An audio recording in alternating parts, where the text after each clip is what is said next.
नर्मदे हर। दोस्तों, आज का जो वीडियो है वो आपका और मेरी वार्तालाप का वीडियो है।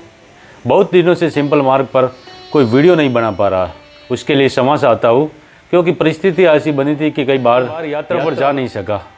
मगर बहुत जल्दी हमारे वीडियो कंटिन्यू आ जाएंगे और बहुत से वीडियो में आप लोगों ने कमेंट बॉक्स में प्रश्न पूछे हैं, उन प्रश्नों के जवाब देने का इस वीडियो में मैं प्रयत्न करूँगा। नर्मदे हर। सबसे जो पहला प्रश्न लिया है वो श्री शिवम तिवारी जी का है। शिवम तिवारी जी का पूछना है कि उत्तर वाहिनी परिक्रमा कितने किलोमीटर की होती है और उसका महत्व क्या है। तो शिवम जी, ऐसी बात है कि उत्तर वाहिनी परिक्रमा के महत्व को जानने से पहले नर्मदा की पूर्ण परिक्रमा के महत्व को जान लेते हैं। परिक्रमा का अर्थ है किसी एक पर्टिकुलर एरिया की पूरी परिक्रमा करना अथवा प्रदक्षिणा करना, उसे हम परिक्रमा कहते हैं। और प्रदक्षिणा का विज्ञान ये कहता है कि जहाँ हम मंदिर में प्रदक्षिणा करते हैं तो मंदिर में भगवान की एक मूर्ति बिठाई हुई होती है, वहाँ पर हम पूजा पाठ करते हैं, इसीलिए वहाँ पर पॉजिटिव ऊर्जा का एक स्रोत बन जाता है। और जब हम उसके राउंड में परिक्रमा लगाते हैं तो उस पॉजिटिव ऊर्जा के कुछ अंश हमारे में आ जाते हैं। यही परिक्रमा का विज्ञान है और माँ नर्मदा की परिक्रमा का भी यही विज्ञान है। माँ नर्मदा के किनारे पर हजारों वर्षों से कई ऋषि मुनियों ने देवालय स्थापित कर वहाँ पर तप अनुष्ठान किए हैं और इसीलिए वहाँ की वातावरण में एक सकारात्मक ऊर्जा का स्रोत बन गया है। और इसीलिए माँ नर्मदा की परिक्रमा करने से आध्यात्मिक विकास की उन्नति होती है। अब रही बात उत्तर वाहिनी परिक्रमा की, तो उत्तर वाहिनी परिक्रमा का अर्थ है जहाँ जहाँ पर माँ नर्मदा उत्तर वाहिनी होती है उस एरिया को उत्तर वाहिनी परिक्रमा कहते हैं। और उत्तर वाहिनी परिक्रमा दो जगह पर होती है। मध्य प्रदेश में मंडला के पास एक होती है, तो दूसरी गुजरात में बड़ौदा जिले के तिलकवाड़ा के पास होती है। जो तिलकवाड़ा की परिक्रमा होती है वो 18 से 20 किलोमीटर की होती है, जो एक ही दिन में पूर्ण हो जाती है। माना जाता है कि उत्तर वाहिनी परिक्रमा अगर 3 की जाए तो बड़ी परिक्रमा का फल मिलता है। और उत्तर वाहिनी परिक्रमा हर साल चैत्र महीने में शुरू होती है और पूरे महीने तक चलती है। दूसरा जो प्रश्न है वो श्री आशीष कुमार जी का है। आशीष कुमार जी कहते हैं कि मैया के किनारे किनारे परिक्रमा करने में कितना समय लगता है। वैसा ही एक प्रश्न श्री किरण सोमटे जी का है। किरण सोमटे जी का कहना है कि किनारे किनारे परिक्रमा करने में कितना समय लगता है और सड़क मार्ग से परिक्रमा पूर्ण करने में कितना समय लगता है। अब समय की बात ऐसी है कि परिक्रमा शुरू करते हैं तो हर किसी के चलने की गति अलग अलग होती है। तो समय के बारे में बताऊँ तो अगर 20-25 किलोमीटर भी चलते हैं तो करीब 4 से 5 महीने लग जाते हैं। और किनारे से करो या सड़क से करो, कोई ज़्यादा विशेष फर्क नहीं पड़ता है। तो मेरा तो यही आग्रह है कि परिक्रमा जितनी हो सके किनारे से की जाए। हाँ, अगर किनारे से चलना संभव नहीं है तो हम सड़क मार्ग ले सकते हैं। अगला प्रश्न है श्री संजय मिश्रा जी का। मिश्रा जी कहते हैं कि परिक्रमा कितने दिन में पूरी होती है और एक दिन में कितना चलना पड़ता है। जैसा कि मैं पूर्व में बता चुका हूँ कि हम अपनी इच्छा अनुसार, अपनी क्षमता के अनुसार चल सकते हैं और जितना ज़्यादा चलेंगे उतना जल्दी परिक्रमा पूर्ण होगी और जितना कम चलेंगे उतनी हमारी यात्रा बढ़ जाएगी। यानी कि अगर 10-15 किलोमीटर चलते हैं तो मान के चलिए अगर 6 महीने से पहले हम परिक्रमा पूर्ण नहीं कर पाएंगे, और अगर वही 20-25 किलोमीटर चलते हैं तो 4.5 से 5 महीने में अपनी परिक्रमा पूर्ण हो जाए। अगला प्रश्न है श्री विनय भाई जैन का। विनय भाई जैन पूछते हैं कि परिक्रमा शुरू कब होती है। तो ये जो प्रश्न है बहुत आयत पूछा जाता है कि परिक्रमा की शुरुआत कब होती है।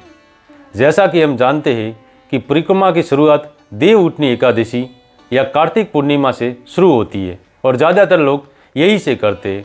इसका कारण यह है कि तब चातुर्मास पूर्ण होता है। मगर जहाँ तक परिक्रमा शुरू होने की बात है तो विजयादशमी या दशहरा के बाद से परिक्रमा शुरू हो जाती है। और विमलेश्वर में नाव भी तब से दशहरा से शुरू हो जाती है। तो दशहरा के बाद आप कभी भी कहीं पर मैया के किसी भी घाट से परिक्रमा की शुरुआत कर सकते हैं। अगला प्रश्न है श्री स्पीडिंग हैप्पीनेस का। यही इनकी आईडी का नाम है। इनका प्रश्न है क्या महिलाएं भी परिक्रमा कर सकती है। तो हाँ, बिल्कुल महिलाएं परिक्रमा कर सकती है और बहुत सारी महिलाएं परिक्रमा करती है। अगला जो प्रश्न है उनकी आईडी का नाम है श्री हनुमान मंदिर रामकुटी। उनका प्रश्न है कि अगर अकेला परिक्रमावासी है और आश्रम में रुकता है या स्नान या शौच के लिए जाता है तो सामान चोरी होने का डर है। देखिए, ऐसी बात है कि परिक्रमा में हर प्रकार के लोग आते हैं।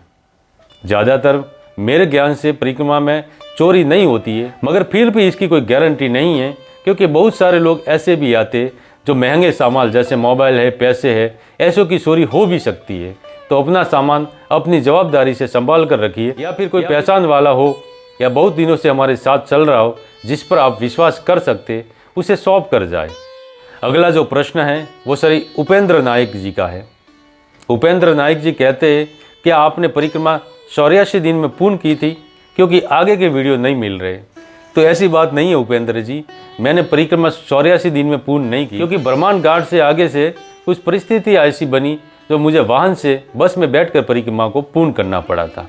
इसीलिए वीडियो 84 दिन तक ही है, और उसके लिए मैं आप सभी से क्षमा चाहता हूँ, और उसके समाधान के लिए आप सभी को बता देता हूँ कि दिवाली के बाद फिर से मैं अपनी परिक्रमा ओमकारेश्वर से शुरू करने वाला हूँ, और इस परिक्रमा के सभी वीडियो आपको देखने को मिलेंगे। अगला जो प्रश्न है श्री गीता आचार्य जी का। गीता आचार्य जी पूछना चाहती है कि अपनी कार से परिक्रमा कैसे करें। तो गीता बहन, मैंने पैदल परिक्रमा की है और कार से अभी तक परिक्रमा मैंने नहीं की है, तो उस बारे में मैं बताने में असमर्थ हूँ। वैसे अगर आप हमारे ग्रुप में ये प्रश्न पूछती तो आपको बहुत सारे जवाब मिल जाते, क्योंकि हमारे ग्रुप में जो सदस्य है उनमें से बहुत सारे लोगों ने वाहन से परिक्रमा की है या अपनी प्राइवेट कार से भी परिक्रमा की है। तो आपको वहाँ पर आपके प्रश्न का समाधान मिल जाए। हमारे व्हाट्सएप ग्रुप का लिंक हमारे हर वीडियो के डिस्क्रिप्शन में दिया गया है, वहाँ से आप ग्रुप में ज्वाइन हो जाए और अपने प्रश्न पूछ सकती है। अगला जो प्रश्न है वो श्री जयपाल जी का है। जयपाल जी पूछते हैं कि आदरणीय प्रभु जी, मुझे शूलपाणी मार्ग से बाइक के द्वारा परिक्रमा करनी है, आपके मार्गदर्शन की ज़रूरत है। तो जयपाल जी, ऐसी बात है कि मेरे ज्ञान के अनुसार आप बाइक लेकर शूलपाणी झाड़ी से नहीं गुजर सकते, क्योंकि वहाँ पर ऐसे रास्ते नहीं हैं कि आप बाइक से परिक्रमा कर सकते हैं। तो इसीलिए अगर आपको बाइक से परिक्रमा करनी है तो बड़वानी से आपको रास्ता बदलना पड़ेगा और प्रकाशा होते हुए आपको परिक्रमा पूर्ण करनी होगी। फिर भी मैं जब परिक्रमा में निकलूँगा तो शूलपाणी झाड़ी में इस बारे में विस्तार से जानकारी हासिल करूँगा और आपको देने का प्रयत्न करूँगा। अगला जो प्रश्न है वो श्री अशोक कामेकर जी का है।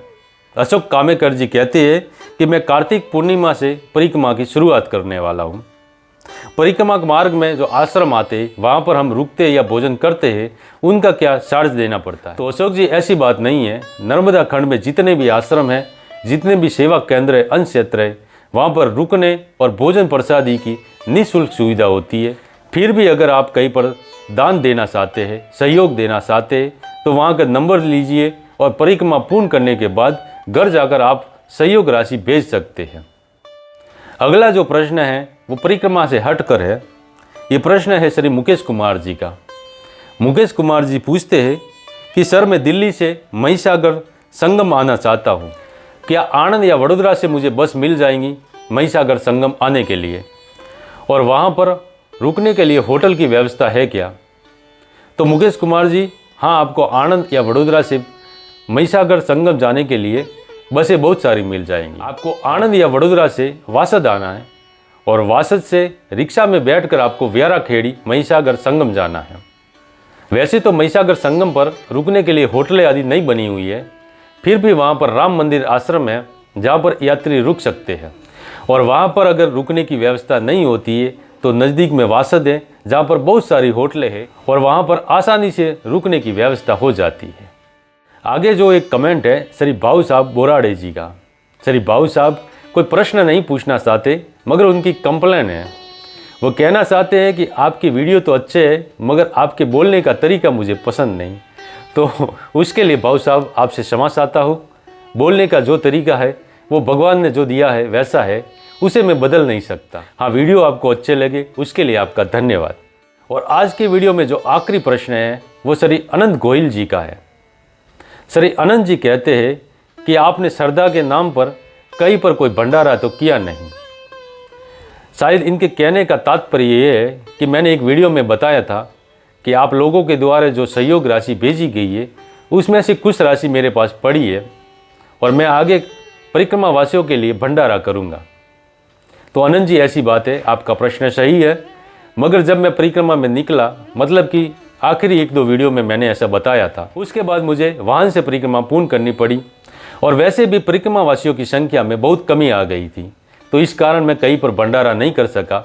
मगर दीपावली के बाद फिर से परिक्रमा पर निकलने वाला हूँ और इस बार की परिक्रमा में मेरा एक संकल्प ये भी रहेगा कि ज़्यादा से ज़्यादा कन्या पूजन और परिक्रमा वासियों के लिए भंडारे का आयोजन करवाओ। और इसी के साथ आज के वीडियो को विराम देते हैं। मिलते हैं अगले वीडियो में, तब तक के लिए धन्यवाद। नर्मदे हर।